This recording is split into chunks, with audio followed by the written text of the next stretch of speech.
Asesoría sobre la reparación integral. Es importante explicar y orientar a las personas víctimas sobre todo lo que respecta a la medida de la reparación integral. Pero sobre todo es importante enfatizar sobre el proceso para acceder a dicha reparación, para que ellos entiendan que no es solo un espacio para hacer un trámite o papeleo, sino que existen acciones articuladas con entidades que brindan cumplimiento de sus derechos. La reparación y la asistencia se complementan en tres pilares fundamentales, que son el principio orientadores de la ley, los derechos en los que se basa la ley y las medidas que conforman la reparación integral. Dentro de los principios orientadores encontramos una serie de acciones que buscan marcar la recuperación integral de las víctimas. Dentro de los principios encontramos la recuperación de la dignidad, la buena fe, la igualdad, el enfoque diferencial, la participación conjunta, el respeto mutuo, progresividad y gradualidad, complementariedad, derechos de las víctimas y protección integral. Cada uno de estos principios buscan enmarcar un paso importante en la recuperación de la atención integral de las víctimas. También encontramos una serie de derechos que tienen las víctimas en la reparación. Estos derechos lo que hacen es involucrar la explicación sobre cuáles son los derechos que enmarca la ley de víctimas. Dentro de estos derechos encontramos derecho a la verdad, derecho a la justicia y derecho a la reparación integral. Es clave enlazar la reparación integral con otros derechos complementarios que tiene la ley. Pero son estos tres pilares o son estos tres derechos fundamentales que marcan la importancia y el significado de la reparación integral de las víctimas. Dentro el derecho a la verdad encontramos que las víctimas tienen derecho de conocer la verdad sobre la forma como ocurrieron los hechos, cuáles son los victimarios y cuáles fueron las motivaciones que llevaron a estos victimarios a hacer los hechos que perpetraron. Es un aspecto fundamental para explorar en la atención por el efecto reparador que puede significar para las víctimas.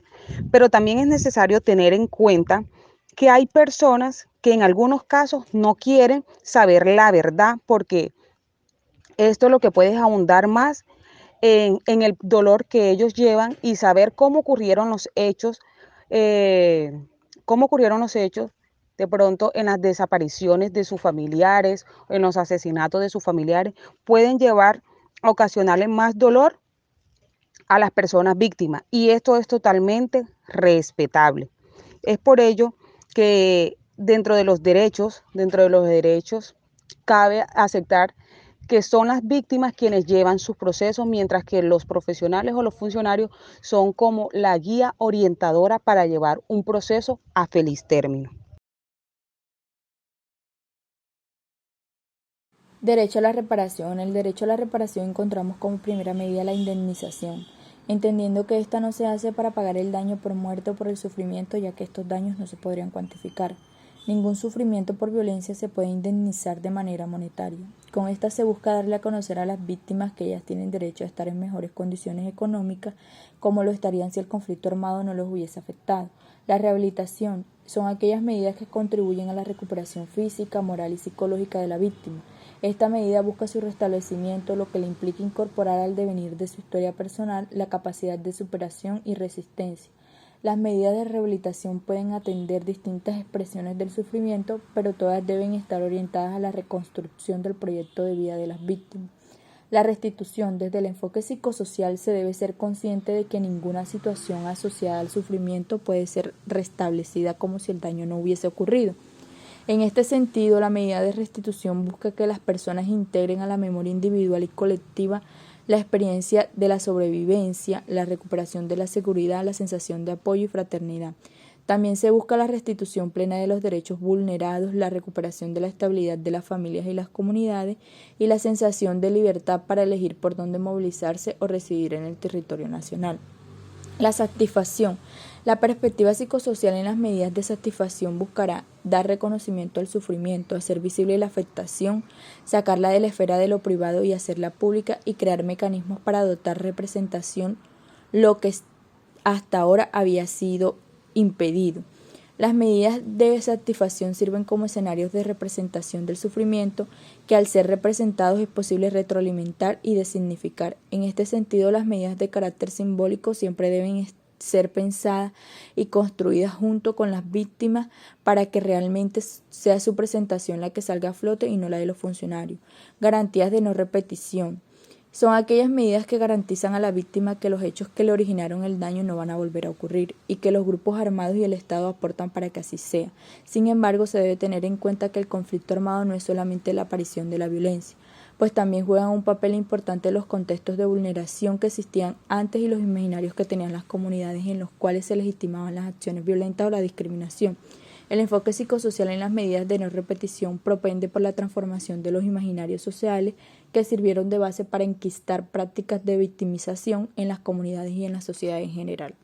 En cuanto a la gestión de las remisiones, aquí podemos encontrar que una vez diseñado el plan de asistencia y reparación integral, pasamos a identificar y revisar las necesidades de la gestión, para así realizar las respectivas remisiones internas o externas en función claramente de la disponibilidad de servicio en el centro de atención.